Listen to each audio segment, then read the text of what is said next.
We're gonna talk about some Captain America and Marvel as a whole here in a moment. We'll get into it. I got some thoughts. Yeah, here, let's just get into it right away. I've got thoughts. I can't contain them. I gotta let them out. We're pouring the toothpaste out of the tube. I didn't have, like, super high expectations or anything. I thought Red Hulk looked cool. By far, the best part of the movie is Red Hulk. He has maybe 4 minutes of screen time. Uh, I'll get in this. I'll give you like a spoiler warning when I get to it, but I'm going to talk broadly. I don't think the movie's nearly as bad as like Ant-Man and the Wasp, Thor: Love and Thunder. Um, what was another super stinker in recent memory? God, there's been quite a few. What was I just thinking about? Oh, Eternals.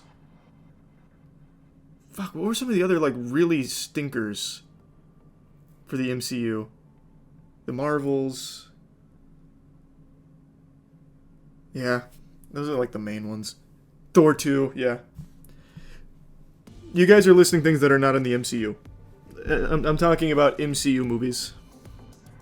Morbius, Craven, and all that, that is not in the MCU.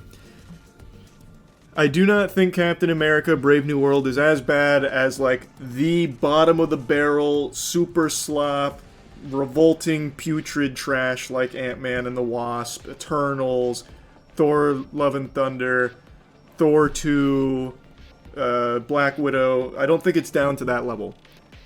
But it's also just barely over it. It is a movie that is... It feels like it is basically... I'm trying not to get into spoilers right away, but it is basically just a worse version of Winter Soldier. Everything in the movie is things we have already seen in Marvel, like down to the story, just done worse, and with characters that aren't actually superheroes. Like, they're heroes, but they're just people, which is the new Marvel trend, which I get it, and in the film they make a point to talk about it, like, Steve Rogers, he was someone people could believe in, but you're someone people can aspire to, because you're just a man. You don't have a super serum. Like, that's kind of inspiring, okay, but it's really underwhelming when you're telling the same fucking story, but this time without a super soldier. How are the action scenes, though? The action was good. I really like the way the new Captain America fights. I think it's very creative, it's fun, it's versatile. That's solid. I thought they were very solid with that. And having Falcon team up with them, the new Falcon, I think that's solid. They do great there. There's not a lot of them. There's not a ton of action, which is... It's sporadic. Okay, that's fine. But when it's there, it's a nice treat. Is it boring? Yes, only because it is, again, a story that they have already told bar for bar in the MCU before. We're watching a regurgitated Winter Soldier story, but now everyone's nerfed. And the villain, I think, sucks. The villain is basically...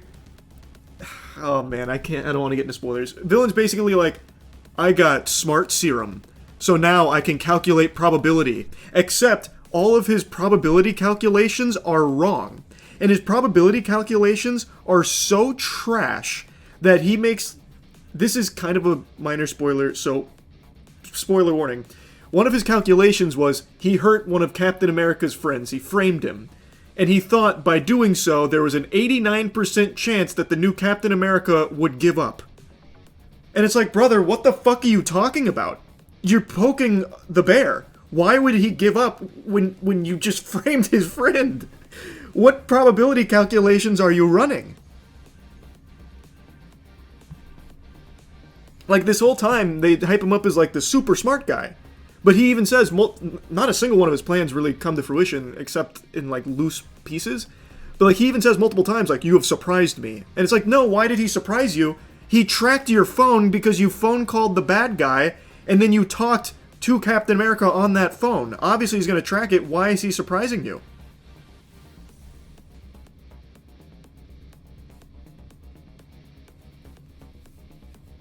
That's like a bumbling fool could have known that that would be the next course of action. Not super mastermind. Like I said, I don't think the movie's... It is not bottom of the barrel Marvel. but it's not good. It's just fine. You get a worse version of a really good Marvel movie. They, without getting into spoilers, there is a lot of Hulk tie-in. Without Hulk. The movie is the third lowest rated MCU project on Rotten Tomatoes. The only projects lower are Eternal and Ant-Man and the Wasp: Quantumania. I saw that, and that's why I'm saying I don't think it's to that level. I think it is still better than the worst of the bunch. Which isn't a compliment. I know that's not high praise. But it's not as bad as people are saying it is. It's just truly feels like a waste of time, and it really... Now we're going to get into a little spoiler territory. There's no actual consequences for anything at all. Like, like all of it feel... Like, it feels like this was... I know it went through 4 reshoots. And it feels like somewhere along the reshoots they forgot what they were even fucking doing. So you just get like a time waster. And that's kind of it. Is the acting cheesy? It's in standard Marvel fashion. I don't think it's bad. I think it's fine. It's inherently worse because it's come off the back of a bunch of bad ones, so people's frustration is stacking. Yeah, I know, it's kind of like this avalanche effect, so it's like this fucking snowball, where so many of these movies have just been lackluster that this one, I think for a lot of people, is like, okay, I'm fucking done, I get it. But it is not as bad as the worst. It's just not good either. Now I want to get into spoilers. This is fair warning. Fair warning. I'm going to get into some spoilers here, because there's some shit I really want to talk about with the movie. I'll give everyone a moment to acclimate to, you know, latency or whatever. Okay, now we're going into spoilers. I really fucking hate how extraordinarily lackluster it is when you put a superhero formula with people that are just people. So Red Hulk is a super villain that can only be equaled by a superhero, a point they even make. So you can't fight him as a person. You have to resort to basically Naruto talk no jutsu. And I had a feeling this is what was going to happen. You can't fight him. You can barely do anything against him. So in order to beat him, you have to say calm down. That sucks. That is so underwhelming. So Captain America doesn't actually beat anybody except a throwaway side villain. So like the supervillain turns himself in. And that's the last we see of him. He's like, in order for my plan to work, since you've bested me in the other 2 places, kind of, I'm going to turn myself in. And he does. So he's gone. And then Harrison Ford gets real mad and goes Red Hulk. And at that point, I knew it was cooked. You're not fighting him. I thought maybe a weapon that they had or something, like Wakandan technology, because they were like really making a point about that. But no, it boils down to, remember your daughter. I know you want to change. So be the change you claim you want to be. And he goes, oh, and he shrinks back to old man. That is awful.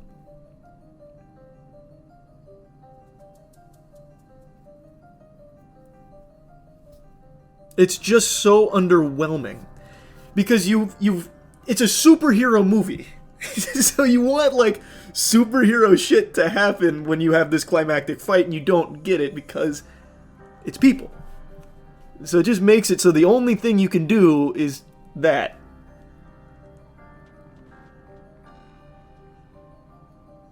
Did you like it when Black Widow did it with the Hulk? It was fine back then because you're still surrounded by things that make sense, like, oh, Hulk is going up against all of these other really superpowered people and shit. Like, it makes more sense in that context. And it's not like the climactic final moment. Like, it doesn't all build up to that. Yeah, it's just... I mean... It really felt worthless. It just felt like my time was wasted going to see it. Post-credit scene was also a bit goofy. Full disclosure, I didn't stay for the post-credit scene. I just wanted to get out. I was so bored.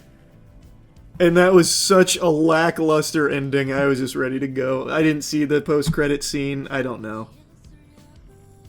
No, again, it's not even that bad. It's just not good. The villain was like, I predict worlds will collide soon. Yeah. I'm not going to spoil everything about the movie. I know I just talked about the ending. But I'm going to try not to point out everything about the film. But yeah, that sounds like some fucking cringe for it. Who the fuck goes to a Marvel movie and doesn't stay for the post-credit? That's like 50% of even going to watch it. What is that mentality? What? Half the reason to go see a Marvel movie is for the 5 seconds at the very end where they say, and he will return, or worlds will collide. I can just look it up, man, and get the same effect. Red Hulk all over the marketing, no big fight. We're still in spoiler territory. I'm sure people that were avoiding spoilers are still out of this. No, man, like I said, Red Hulk gets, like, actually just one sequence. Granted, the sequence is, like, 8 to 9 minutes, maybe? And it's cool. Like, I think that is the best part of the movie by far, that fight. Until the fight ends. Then it's, wow, does it go out with a whimper. Half of the Red Hulk fight is in the trailer. Not wrong. Legitimately, that guy... He's making a joke, but he's not wrong. Most of the big Red Hulk moments you see in the trailer. Almost the whole fight is there. And there's not any other. Like I said, it's not the worst of the MCU movies. It's just not very good. I'm somewhat optimistic for Fantastic Four, and I'm somewhat optimistic for Thunderbolts. But, as I predicted on stream a couple days ago, they set up a villain in Thunderbolts that is a villain meant for the best of superheroes, not people, not just guys. You know what I mean? Not just like human beings. So the only way I can see them, and you can clip this and mark this down, I'll be a fucking prophet with this. The only way I see them beating Void/Sentry is the good part of him. Sentry takes over. He's like, guys, I'm holding back Void. I'm opening my weak spot. Do it! And then they'll kill him like that. That's the only way. Because these villains that they're putting in these movies without a superhero to fight them cannot be beaten except, like in this movie, if you ask them to stop. You know what I mean? Or if someone intervenes like that and does, like, fucking Deus Ex Machina shit. Same can be said about Galactus. Not true, because Galactus is in a Fantastic Four movie. The Fantastic Four are extremely strong. And the Silver Surfer's in that movie, I bet. So, that, not quite. No, done with spoilers. No more spoilers. I won't go much more into spoilers. Again, just not good. Not good. Not nearly as bad as the worst in the bunch, though, of the MCU. If you're going to break the MCU movies into 4 tiers, great, good, mid, trash, this would be in mid. Just above trash. What's in trash? Everyone knows what's in trash. Again, that's going to be Eternals, that's going to be Ant-Man and the Wasp, that's going to be Thor, Love and Thunder, that's going to be Thor 2, like Black Widow, that's going to all be in trash. Was it at least entertaining? Yes and no. There's a lot that I was very bored through because it's walking the same path as Winter Soldier, beat for beat. But the action was good. I'm glad they finally brought the fucking Celestial back into it. I think that's a very cool place for some of the action to unfold to. So, overall, it just didn't feel worth going to see. it just wasn't great. Could have just read the Cliff Notes. Are you going to call Love and Thunder F tier when you gave it a 60? Don't remind me, man. That's why I stopped doing numbers, because the numbers are so fucking meaningless. I hated that movie. The numbers were so arbitrary. People have theorized they defeat Void by coming to terms with their past, which I think is so odd for Sentry. It's going to be something like that. A Marvel crew member came forward and said everyone on the team knew the movie was going to be bad because production was chaotic and a lot of scenes were completely cut. Oh, that's another thing I wanted to mention. I don't know about the crew member thing you're talking about. The movie does feel like there was so much that was chopped out of it that there's a lot of points in there that feels like they forgot the connector. So, Man, I already said we're done with spoilers. There's a character death that I'm pretty sure everybody on the entire team, including the actor, forgot happened. And yet, the way it was portrayed felt like it was going to be really important, but in the next scene after the character death, the guy goes and just tells Captain America the vital information anyway. The bad guy does. What other movies did the director make of this? I don't know. I'm pretty sure he made Winter Soldier, though. I'm pretty sure he just reused a lot of his script from Winter Soldier. He made Cloverfield Paradox. He made Cloverfield Paradox? I love that movie. That movie's great. Oh no, 10 Cloverfield Lane! Sorry. I forgot. 10 Cloverfield Lane, not Cloverfield Paradox. Sorry. I got it mixed up. Paradox was the shitty Netflix one. No, the one with John Goodman. Sorry. I got him fucked up.